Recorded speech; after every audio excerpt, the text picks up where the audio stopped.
بسم اللہ الرحمن الرحیم۔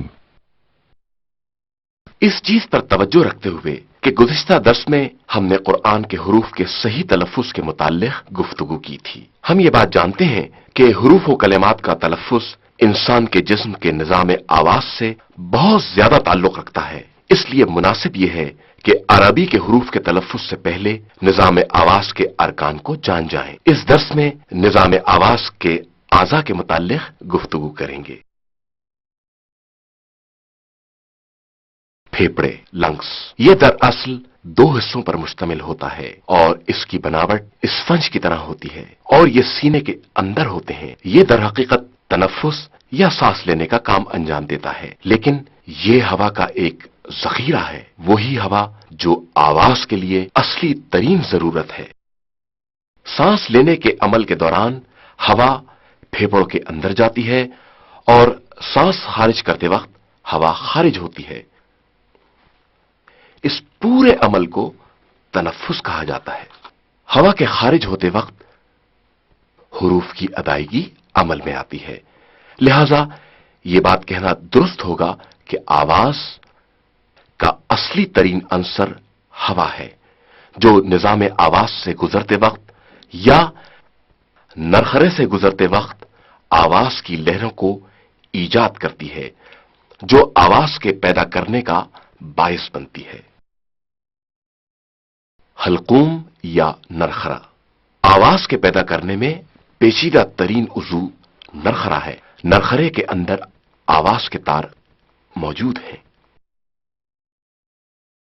آواز کی لہروں کے ذریعے نرخرے میں آواز کو پیدا کرنا۔ آواز کے تار در حقیقت دو عضلاتی پردے ہیں۔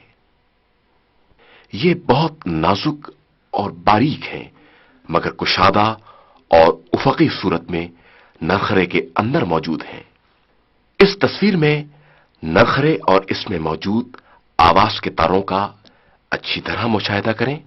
آواز کے تار کا کام یہ ہے کہ بہت سے الفاظ کے تلفظ کے وقت مستقل کھلتے اور بند ہوتے رہتے ہیں، یا دوسری صورت میں جب ہوا پھیپڑوں سے خارج ہوتی ہے تو حنجرے سے گزرتے وقت آواز کے تاروں کو حالت ارتعاش میں لاتی ہے، جس کی وجہ سے آواز پیدا ہوتی ہے۔ حلق، یہ وہ خالی فضا ہے جس کا نچلا حصہ نرخرے سے شروع ہوتا ہے اور اوپر کا حصہ حلق کے کوے تک چلا جاتا ہے۔ حلق بہت سے حروف کے تلفظ کا سبب ہے۔ زبان، یہ گوشت کا ایک نرم عضو ہے جس میں انعطاف اور حرکت کی بہت زیادہ صلاحیت ہوتی ہے۔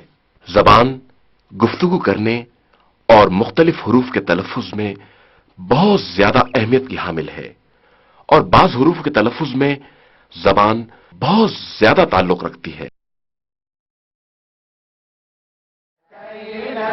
بالفقر يا ذا الغنى وأنت الذي لم تزل محسنا الله الله الله الله الله الله لا إله إلا الله۔ تصویر جو زبان اور اس کے مختلف حصوں کے متعلق موجود ہے، اس پر توجہ کریں۔ زبان کا کونا، جسے عربی میں طرف اللسان کہتے ہیں، زبان کا یہ حصہ مختلف قسم کی حرکاتوں کے ذریعے بعض حروف کے تلفظ کا باعث ہوتا ہے۔ زبان کا درمیانی حصہ یا وسط اللسان، زبان کا آخری حصہ اقصى اللسان کہا جاتا ہے۔ زبان کے دو طرف ہوتے ہیں، ایک دائیں طرف سیدھی طرف اور دوسری بائیں طرف الٹی طرف۔ لب یعنی ہونٹ، ہونٹ حروف کے تلفظ میں بہت اہم کردار ادا کرتے ہیں۔ ہونٹوں کی مختلف حرکات کے ذریعے بعض الفاظ ادا ہوتے ہیں، اور اس کے علاوہ آواز کو منظم اور تبدیل کرنے میں بھی ہونٹوں کا بڑا کردار ہے۔ خیشوم، ناک کے اوپر بانس کی نالی کو خیشوم کہتے ہیں۔ خیشوم کا ایک حصہ ناک کے سوراخ سے شروع ہوتا ہے اور اس کا دوسرا حصہ حلق سے ملتا ہے۔ ہوا خیشوم سے گزرتی ہے اور ہوا کا اس سے گزرنا بعض حروف کو پیدا کرتا ہے، جیسے میم کی آواز خیشوم سے سنی جاتی ہے۔ دانت، بعض حروف کا تلفظ دانتوں سے وابستہ ہے، لہذا مناسب ہے کہ ان دانتوں کے نام اور ان کی جگہوں کے متعلق کچھ گفتگو کر لیں۔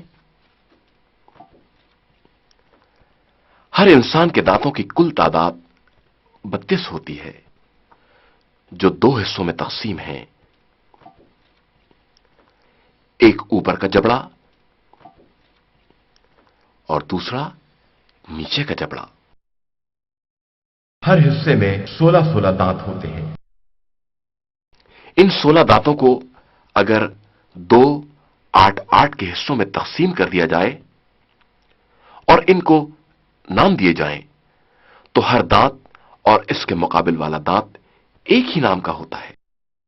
سامنے کے دانت جنہیں ثنایا کہتے ہیں۔ سامنے کے دانتوں کے بعد جو دانت ہیں ان کو رباعیات کہتے ہیں اور یہ ثنایا دانتوں کے بعد ہوتے ہیں۔ رباعیات دانتوں کے بعد انیاب دانت ہیں۔ انیاب دانت وہی تیز دانت ہیں جن کا ابتدائی حصہ کچھ ابھرا ہوا ہے۔ انیاب دانتوں کے بعد آسیہ دانت ہیں جن کو ازراس بھی کہتے ہیں۔ آسیہ یا ازراس دانتوں میں 2 چھوٹے آسیہ اور 2 بڑے آسیہ ہوتے ہیں۔ زواحق یا آسیہ دانت انیاب دانتوں کے بعد ہوتے ہیں۔ انیاب کے بعد زواحق ہوتے ہیں اور اس کے بعد تواہن۔ جبڑوں کے اطراف میں 3 تواہن ہوتے ہیں۔ ان کی کل تعداد 12 ہوتی ہے۔ آخری دانت جس کو عقل داڑ یا نواجس کہتے ہیں، جو تمام دانتوں سے دیر میں نکلتا ہے۔